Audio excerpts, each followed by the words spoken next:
আসসালামু আলাইকুম। ভারত এবং পাকিস্তান এই দুই দেশের সাথে আপনি কম্প্যারিজন করলে রাশিয়া বেসিক্যালি ভারতের সাথে বন্ধুপ্রতিম সম্পর্কটা অনেক দৃঢ় বা গাঢ়। আপনি সেই ধরতে পারেন 1971 সালে যখন বাংলাদেশের সাথে পাকিস্তানের যুদ্ধ ছিল, তখন কিন্তু ভারত বাংলাদেশের সাথে অবস্থানে ছিল, তাই না? রাশিয়া সেই মুহূর্তে বাংলাদেশকে সাপোর্ট করেছে, মানে ভারতের সাথেও একটা বন্ধুত্বপূর্ণ সম্পর্ক রাশিয়ার সেই পুরনো।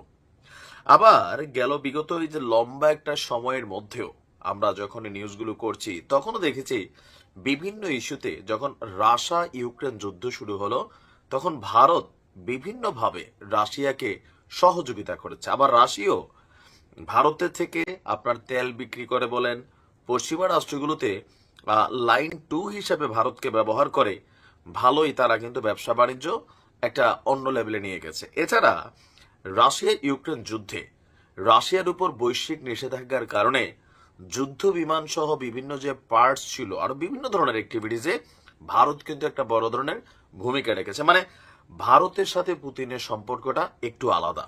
আর এবার ভারত পাকিস্তান যুদ্ধের যখন দামামা দেখছি আমরা, বৈশ্বিক যেই নেতারা আছেন কে কোন দিকে ভাগে যাচ্ছেন, এর মাঝখানেই পুতিন যেই ঘোষণা দিয়েছেন, এটাকে বিশ্লেষকরা বলছেন যে এই মুহূর্তে এটা কূটনৈতিকভাবে ভারতের জন্য বড় ধরনের একটা সাপোর্ট তৈরি হচ্ছে। কারণ পুতিন আপনার মোদিকে ফোন করে যেই বক্তব্য দিয়েছেন এগুলো কূটনৈতিক বক্তব্য, তারপরেও এটার একটা কূটনৈতিক ভ্যালুও আছে। দর্শক, আপনার সামাজিক যোগাযোগ মাধ্যমে একটা পোস্ট সামনে আসছে ভারতের পররাষ্ট্র মন্ত্রণালয়ের মুখপাত্র রণধীর জয়সওয়ালের। তার সেই পোস্টে বলা হয়েছে যে প্রেসিডেন্ট পুতিন নরেন্দ্র মোদীকে ফোন করেছিল গতকালকে এবং পেহেলগ্রামে যে ঘটনা ঘটেছিল সেই সন্ত্রাসী হামলার তীব্র নিন্দা জানিয়েছেন এবং নিহত ও আহতদের যে পরিবারের সদস্যরা আছে তাদের প্রতি গভীর সমবেদনা জ্ঞাপন করেছেন।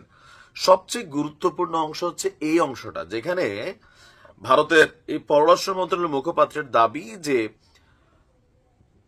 ভ্লাদিমির পুতিন মোদীকে বলেছেন ভারতের এই যে সন্ত্রাস বিরোধী লড়াই, মানে পাকিস্তানের সন্ত্রাসীদের বিরুদ্ধে যে লড়াই, সেই লড়াইয়ে ভারতকে রাশিয়া পূর্ণ সমর্থন দেবে। আপনি যদি আজকের দিনে ইসরায়েল এবং প্যালেস্টাইন যুদ্ধ দেখেন, সেখানেও কিন্তু একই শব্দ ব্যবহৃত হয় যে সন্ত্রাস বিরোধী লড়াই। সেখানে আমেরিকা বলছে যে তারা সন্ত্রাস বিরোধী লড়াইয়ে আপনার ইসরায়েলকে সহযোগিতা করছে। তো এই জায়গাতে এসা আপনার সর্বশেষ যে বক্তব্যটা আমরা দেখলাম যে পাশাপাশি ভারত সফরের জন্য মোদি পুতিনকে একটা চিঠি পাঠিয়েছিল, নিমন্ত্রণ পত্র। পুতিন বলছেন যে তিনি তা গ্রহণ করেছেন এবং খুব শীঘ্রই নয়াদিল্লিতে তিনি আসছেন। আর ভারতের পররাষ্ট্র মন্ত্রণালয় এবং রাশিয়ার প্রেসিডেন্ট কার্যালয় ক্রেমলিন থেকে এই যে তথ্যগুলো ভারতের পররাষ্ট্র মন্ত্রণালয় থেকে আসছে, এটাকে মানে সত্যতা হিসাবে আপনার প্রকাশ করা হয়েছে। ফোন কলে উভয় নেতা ভারত এবং রাশিয়ার বিশেষ ও পারস্পরিক স্বার্থ রক্ষাকারী কৌশলগত অংশীদারিত্বকে আরো গভীরে নিয়ে যাওয়ারও প্রতিশ্রুতি ব্যক্ত করেন। পৃথক এক বিবৃতিতে একই তথ্য জানিয়ে রাশিয়ার প্রেসিডেন্ট কার্যালয় ক্রেমলিন বলছে ভারতের প্রধানমন্ত্রী রাশিয়ার প্রেসিডেন্টকে ভারত সফরের নিমন্ত্রণ করেছেন এবং পুতিন সেই নিমন্ত্রণ আন্তরিকভাবে গ্রহণ করেছেন। আর আপনার যেই সন্ত্রাসী হামলার ঘটনা ঘটেছে, সেই সন্ত্রাসী হামলার ঘটনায় আপনার রাশিয়া সন্ত্রাস বিরোধী লড়াইয়ে ভারতের পাশে আছে।